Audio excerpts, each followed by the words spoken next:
My name is Conrad Steiner. I'm a doctor of medicine. Tonight's story has the title, The Time to Be Alive. Guardian of birth, healer of the sick, comforter of the aged.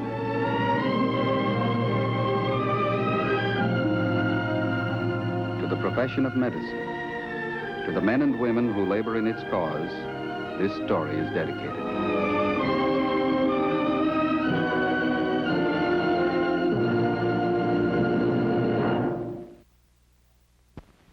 Tonight's presentation, the field of hematology, science of blood. The object in point, a piece of jagged glass. The case in point, David Carter Stinson. He's 11 years old. From the day he was born, his life's been in constant jeopardy. A simple cut, an unlucky fall, a bruise. Any of these could mean death for him. His condition is sometimes referred to as the royal disease, the malady of kings. But David's not a king. He's just a young boy in a lot of trouble. David, tell the class who captured Mexico City and when. David?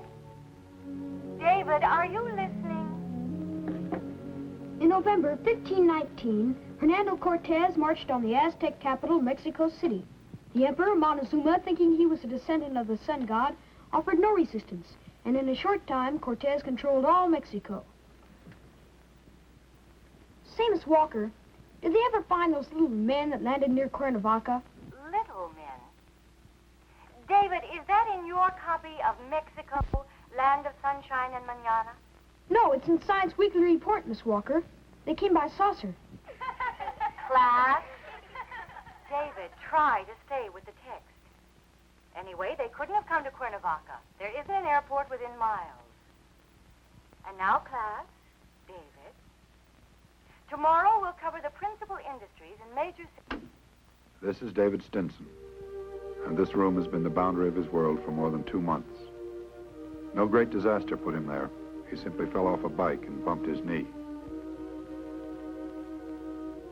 For most boys, the treatment would have been a piece of adhesive tape and a chocolate soda. But for David, it meant 2 weeks in a hospital, 4 pints of blood, an orthopedic brace, and agonizing pain whenever he moves his leg. For David Carter Stinson is a hemophiliac. He's a bleeder. When he cuts himself, it doesn't stop, and it takes all the arts of medicine to keep his heart from pumping his life out through the open wound. And this is his mother. From the day David was born, it's been her job to say no. No bicycle, no baseball, no football, no running, no jumping. Almost every normal interest the boy could have, it's been her job to say no. But she watches over him fiercely, torn with 2 emotions, love and guilt. The guilt? She blames herself for her son's disease.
An hour later, David Stinson is brought into surgery.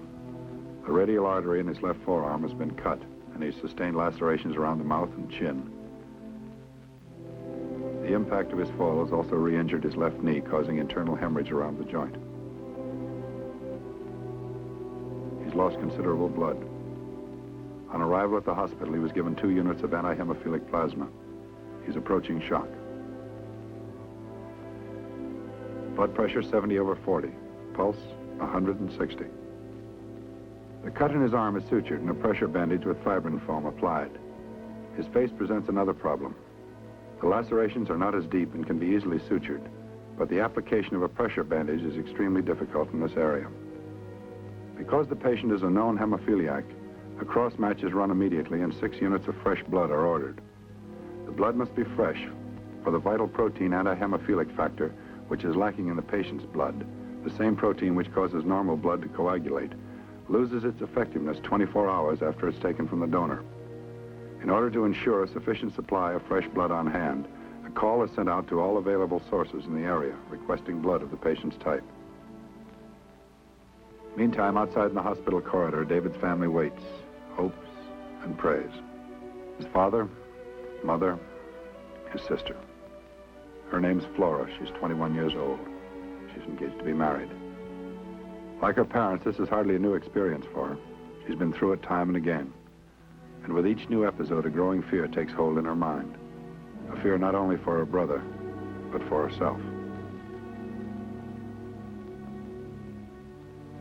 3 hours later, the patient is on his 3rd unit of blood and is still bleeding. For the moment, the transfusions have removed the danger of shock.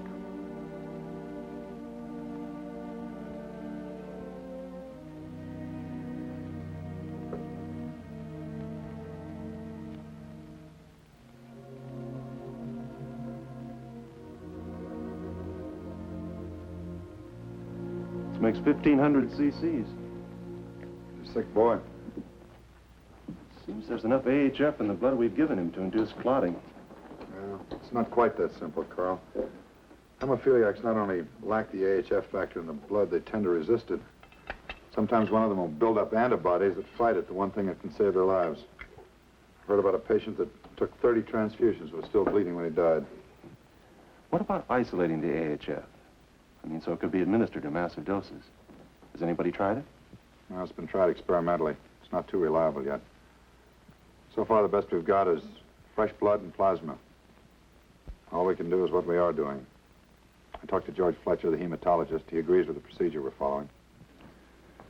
If you want me for anything, I'll be outside getting a history from the parents.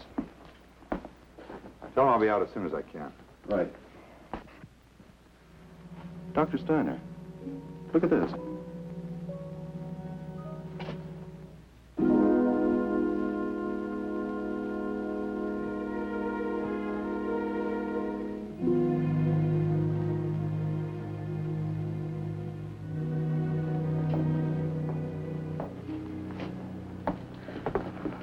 Doctor, is there any change?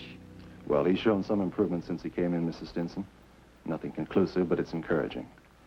I'd like to review David's record, if I may. It's for the hospital records. Surely. Won't you sit down, please? Thank you. Let's see now. Full name, David Carter Stinson. That's correct. When was he born? March 10th, 1943. Any childhood diseases? Chickenpox, measles. He never did have the mumps. And when was he first diagnosed as a hemophiliac? When he was 5 days old, we nearly lost him. Didn't we, Rose? What about some of the other episodes? There were so many. The next time was when he was a year old. He began to walk. For most mothers, it's quite an event. I dreaded it. I watched him every second, never let him out of my sight. It happened anyway. He fell and cut his lip. He bled for 3 weeks. Do you remember how many transfusions he received, Mrs. Stinson? Quite a few. I don't remember how many. I know it was a lot. When we took him back home, I was scared to death. Scared every minute that he was awake. Scared to pick him up. Scared to touch him. Scared even to kiss him. After that, it seemed to get better. For 2 or 3 years, he was acting like most kids. Dr. Steiner said that's the way it was. Sometimes it was better, sometimes it was worse. I thought maybe it was over. Do you know of any hemophilia in your family? I mean, did you ever know of any relatives that had it? No, I'd never even heard about it until Davy was born. They said it came from me. I gave it to him. I didn't know about it. I'd never even heard about it. That's true, Sam, isn't it? I didn't know anything about it. Oh, of course not, darling. How could you? It wasn't your fault. It just happened. It's nobody's fault. When was the next time it showed up, Mrs. Stinson? Can you remember? When Davy was 4, Sam bought him a rocking horse. It was beautiful. Its eyes rolled. It had skin like a real pony. Davy loved it. Then one afternoon he fell off. Got a bruise. A bad one. Was he hospitalized for that? He was in for over a month. Had to wear a brace. And 5 years ago, he had a very bad one. We went to Yosemite. Davy fell off a rock. He sprained his ankle. Oh, I know we shouldn't have gone there. I know he shouldn't have been on the rock. But how do you keep a kid chained up when he wants to run and jump with the rest of the kids? All you can do is hold him down until he looks at you like you're a policeman. And you take a chance. You take a chance and then you're sorry for it. Florrie saved his life. She was there when he fell. She was only 16, but she carried him all the way back to camp. We got a doctor. Rushed him to the small hospital in the park. Florrie and I took turns sitting up.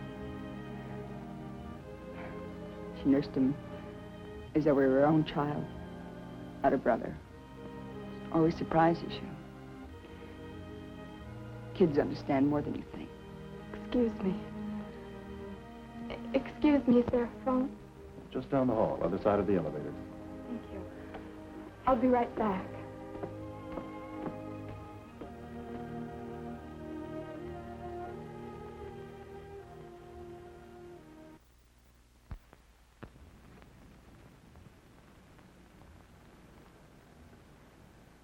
Jimmy, this is Florrie. I'm still at the hospital. Yeah. I've got to see you, Jim. I've got to see you right away.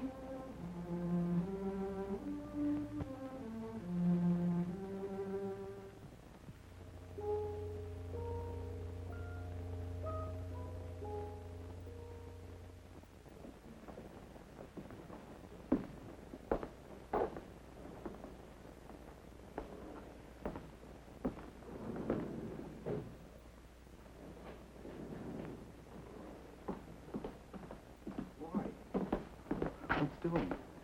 Hi. How's Davy? We don't know yet. I'm sorry to call you out so late. That's okay. You sounded so funny on the phone, kind of scared me. What's it all about? What's the matter? Jimmy, are you really thinking about marrying me? Is that what you brought me down here for? Answer me. Do you really want to marry me? Well, I think so, Florrie. I mean, well, we talked about it, you know, later on. Gee, do we have to set the date right now? Do you really know what Davy's trouble is? Sure, he's kind of sickly. He gets hurt easy. He's a hemophiliac. Hmm? He's a bleeder. If we get married, if we have a baby, a boy, he could be just like Davy. Well, how come? You're from the same family. You didn't get it. No, I give it. Women aren't affected by it. They only give it. I'm a carrier. Well, how do you know? There's no way of knowing for sure. Not until I have a baby. But there must be some kind of a test. There must be some way of telling. There isn't. All I know is it's in the family blood, and it could be in mine. If I've got it, I could pass it on to my kids.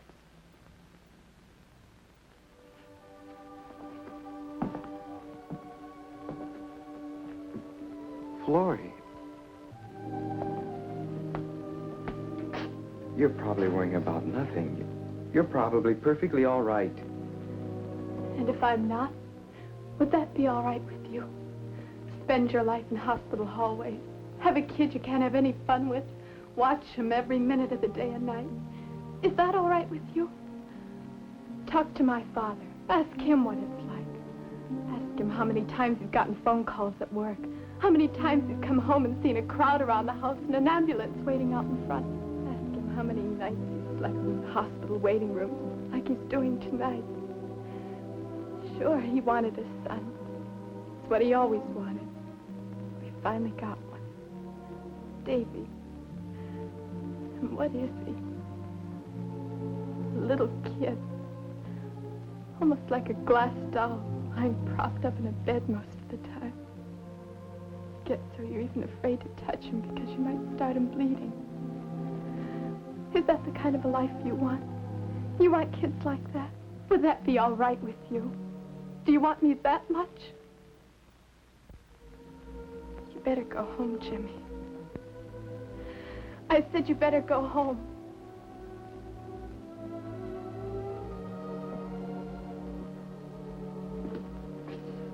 You're all wrong.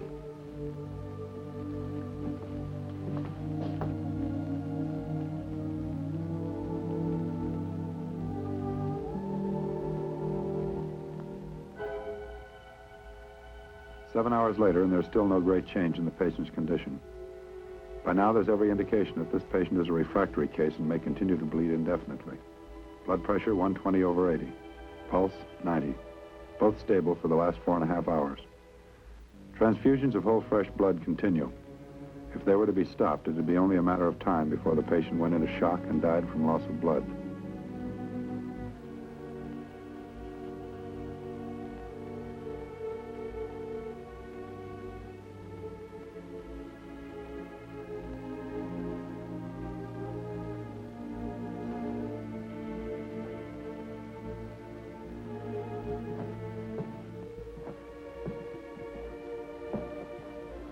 The pressure bandage is changed at regular intervals.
Never mind that, Carl.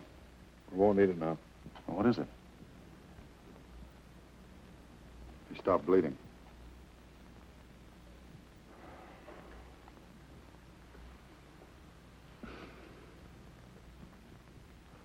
He's so pale. He hardly seems to be breathing. He's all right. We have him under pretty heavy sedation. There's no need to wake his mother, is there? I don't think so. Not unless you want to. 11 years old. He's the top of his class in school. They want him to make a speech when he graduates. He's a bright boy, Mr. Stinson. You ought to be proud of him. Is he going to live, Doctor? Well, he came out of it this time. If he's careful, no more accidents, no major cuts or bruises, he ought to make out pretty well for the time being, at least. Well, what about the future? Well, that's pretty hard to say. What isn't hard to say? What can you tell me that I can take to his mother so she wakes up with a smile for just once in her life? Your boy's alive, Mr. Stinson. 20 years ago, he'd have been dead. Alive? Alive for what? So he can spend his life in hospital beds with braces and wheelchairs? Would you like to come outside, Mr. Stinson? We can talk about it then. What can you tell me outside that you can't tell me in here? I can tell you the truth.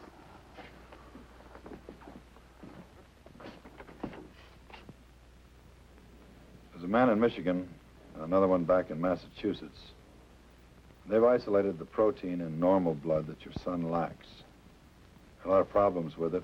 Maybe months, maybe years before it can be used clinically. But there it is. Somebody's doing something about David's trouble. Maybe tomorrow they'll find the answer. maybe the day after. But they're going to go on looking for it. That's all I can tell you, Mr. Stinson. You've got a sick boy, but you're not alone with him. There are people working. They're only humans. They've got to do a lot of work before they finally hit on the right answer. But when they do, they come up with insulin, sulfa, penicillin, the mycin drugs. Tomorrow, maybe a year from tomorrow, the man in Michigan, or maybe the man back in Massachusetts, maybe they'll finally hit on the right answer. Kids like Davy can jump on their bikes and not worry about bumps, bruises. How about Davy? Does he have 5 years, Doctor? Maybe 5, maybe 50. You know, the graduation's in 2 weeks. He's supposed to make the speech. It's a big thing for him. Can he go?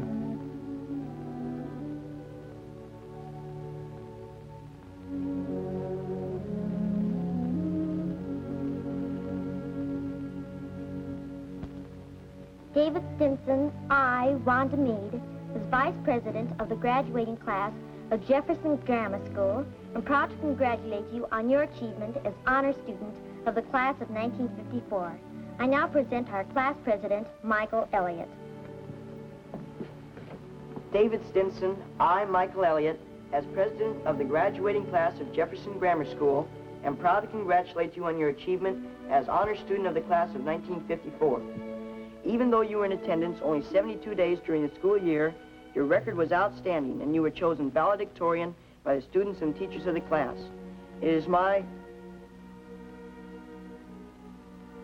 privilege to present you with this award in token of your achievement.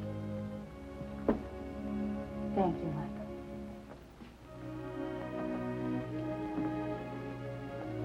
And now I'd like to present our valedictorian, David Stinson. Thank you, Miss Walker.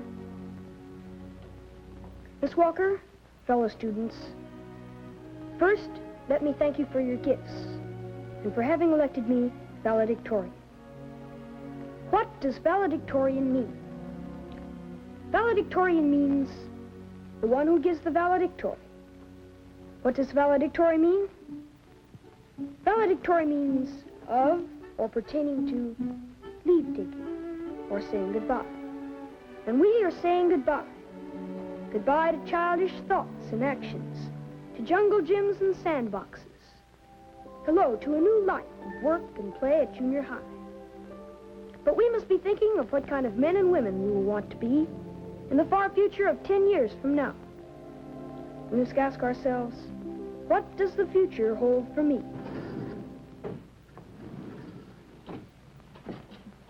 Florrie, I've been waiting for you. I'm late, Jimmy. It's Davy's graduation. I wish you'd listen to me first. It's important. It's been 2 weeks, Florrie. I haven't seen you. I haven't called you. I suppose you thought I was trying to ditch you. Well, I'm not. You gave me a lot to think about, Davy and all this hemophilia stuff. Well, I thought about it. I thought about every angle. It's time, Florrie. I guess we've got to grow up. A month ago, we were kids. We're not kids anymore. We both know the score. Well, that's all there is to it. I love you. I want to marry you. I want to have kids. I want to be with you. That's all I've got to say. What do you think? Well, I'm glad we got that settled. Which way's Davy's room? Come with me. And so, fellow students, I say this is the most exciting time to be alive. Each of us, in his own way, was prepared to face his own future. Yes, nothing is impossible for those who have faith in the future. Fellow classmates, the world is our oyster.